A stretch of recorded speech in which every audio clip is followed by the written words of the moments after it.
రాజధాని అమరావతికి చట్టబద్ధత కల్పిస్తూ ఏపీ పునర్విభజన చట్టం 2014లోని సెక్షన్ 5ను సవరించాల్సిందిగా మంత్రివర్గం తీర్మానం చేసింది.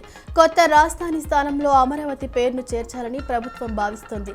జలవనరుల శాఖలో వివిధ ప్రాజెక్టుల ఆధునికీకరణ, మరమ్మతులకు పరిపాలనా అనుమతులు, వివిధ సంస్థలకు భూ కేటాయింపులపై రాష్ట్ర మంత్రివర్గం నిర్ణయం తీసుకుంది. ఆంధ్రప్రదేశ్ రాజధానిగా అమరావతికి పూర్తి స్థాయి చట్టబద్ధత కల్పించే దిశగా కీలక అడుగు పడిందని అసెంబ్లీ స్పీకర్ చింతకాయల అయ్యన్న పాత్రుడు వెల్లడించారు. రాజధాని అమరావతి చట్టబద్ధత కోసమే 28వ తేదీ ఉదయం 11 గంటలకు అసెంబ్లీ ప్రత్యేక సమావేశం నిర్వహిస్తున్నామని తెలిపారు. విజయవాడ, అమరావతి ప్రాంతమే రాష్ట్ర రాజధానిగా ఉండాలని అసెంబ్లీలో ఏకగ్రీవ తీర్మానం చేసి ఆ వెంటనే కేంద్ర ప్రభుత్వానికి పంపుతామని స్పీకర్ స్పష్టం చేశారు. రాష్ట్ర వ్యాప్తంగా నెల రోజుల్లో 1,00,000కు పైగా పైప్డ్ నేచురల్ గ్యాస్ పీఎన్జీ కనెక్షన్లో అందించాలని లక్ష్యంగా నిర్ణయించుకున్నామని మంత్రి నాదెండ్ల మనోహర్ తెలిపారు. రాష్ట్రంలోని విజయవాడ, గుంటూరు, నెల్లూరు, కాకినాడ, విశాఖపట్నం, తిరుపతి తదితర నగర ప్రాంతాల్లోని ఎల్పీజీ సిలిండర్లు వినియోగిస్తున్న వినియోగదారులను ఆయా నగరాల్లో పైప్డ్ నేచురల్ గ్యాస్ పీఎన్జీ వైపు మళ్లించే చర్యలు తీసుకుంటున్నామని వివరించారు. పీఎన్జీ ద్వారా గ్యాస్ నిరంతర సరఫరా అందుబాటులో ఉండడంతో పాటు అపార్ట్మెంట్లు, పారిశ్రామిక యూనిట్లు ఈ సదుపాయాన్ని వినియోగిస్తే కేంద్ర ప్రభుత్వ ప్రోత్సాహకాలు లభిస్తాయని వివరించారు. మార్కాపురం మండలం రాయవరం సమీపంలో తెల్లవారుజామున జరిగిన ఘోర రోడ్డు ప్రమాదంలో మరణించిన కుటుంబాలను ప్రభుత్వం అన్ని విధాలుగా ఆదుకుంటుందని రాష్ట్ర హోంమంత్రి వంగలపూడి అనిత వెల్లడించారు. రాష్ట్రంలో బస్సు ప్రమాదాలపై ప్రత్యేక టాస్క్ ఫోర్స్ బృందాలను ఏర్పాటు చేస్తామని తెలిపారు. రాష్ట్రంలో విద్యుత్కు బ్రాండ్ అంబాసిడర్ నారా చంద్రబాబు నాయుడు అని ఎమ్మెల్యే గద్దె రామ్మోహన్ అన్నారు. ఆయన మొట్టమొదటిగా ముఖ్యమంత్రి అయిన దగ్గర నుంచి విద్యుత్లో అనేక సంస్కరణలు తీసుకొచ్చారని చెప్పారు. 24 గంటలు విద్యుత్ ఇవ్వడంలో, నాణ్యమైన విద్యుత్ ఇవ్వడంలో ముందు ఉన్నారని తెలిపారు. గతంలో విద్యుత్ సమస్యలు అనేకం ఉండేవని, ఇప్పుడు విద్యుత్ సమస్యలు చాలా తక్కువని అన్నారు. రానున్న రోజుల్లో ప్రజలపై ఎలాంటి విద్యుత్ భారం పడకూడదని, ఏదైనా రెవెన్యూ లోటు వచ్చినా ప్రభుత్వమే భరిస్తుంది తప్ప ప్రజలపై భారం వేయదన్నారు.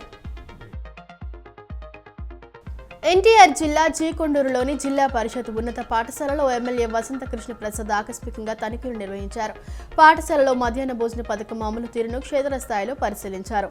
స్కూల్ టీచర్లు, సిబ్బందితో కలిసి వంటగది, పాఠశాల పరిసరాల పరిశుభ్రతను తనిఖీ చేశారు. మధ్యాహ్న భోజన పథకానికి సంబంధించిన రికార్డుల నిర్వహణను నిశితంగా పరిశీలించారు. ఎమ్మెల్యే విద్యార్థులతో కలిసి నేలపై కూర్చుని మధ్యాహ్న భోజనాన్ని స్వయంగా రుచి చూశారు. మూర్ఛ వ్యాధిపై అవగాహన కల్పించడానికి ప్రతి ఏడాది మార్చి 26వ తేదీన పర్పుల్ డేను నిర్వహిస్తున్నట్లు ఆస్టర్ రమేష్ హాస్పిటల్స్ న్యూరాలజిస్ట్, మూర్ఛ వ్యాధి వైద్య నిపుణురాలు డాక్టర్ హరిణి పావులూరి తెలిపారు.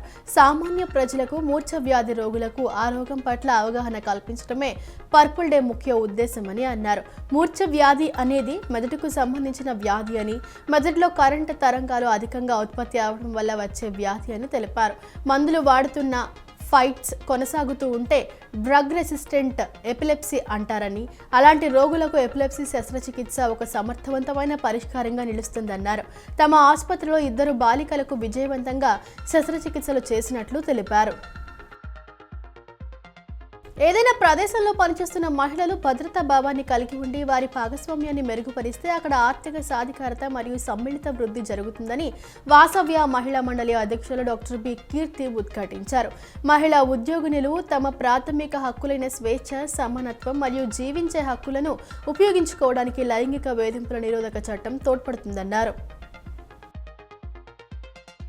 నగరంలో పౌర సమస్యలు పడగ విప్పుతున్నాయని సిపిఎం రాష్ట్ర నాయకులు దోనిపూడి కాశీనాథ్ ఆవేదన వ్యక్తం చేశారు. కాలువల్లో పూడిక తీయకపోవడంతో మురుగునీరు ఎక్కడికక్కడ నిలిచిపోయి అత్యంత దుర్వాసన వెదజల్లుతోందన్నారు.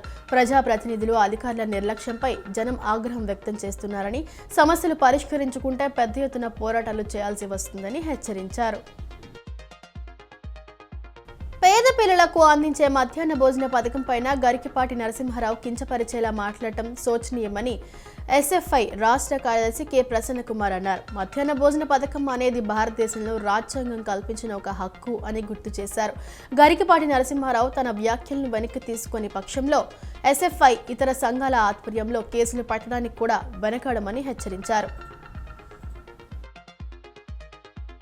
విజయవాడ సివిల్ కోర్టు ప్రాంగణంలో బెజవాడ బార్ అసోసియేషన్ ఆధ్వర్యంలో రాజ్యాంగ నిర్మాత బిఆర్ అంబేద్కర్ విగ్రహాన్ని ఏర్పాటు చేయడం పట్ల హర్షం వ్యక్తం చేస్తున్నట్లు ప్రముఖ న్యాయవాది పెనుమల రాంబాబు అన్నారు.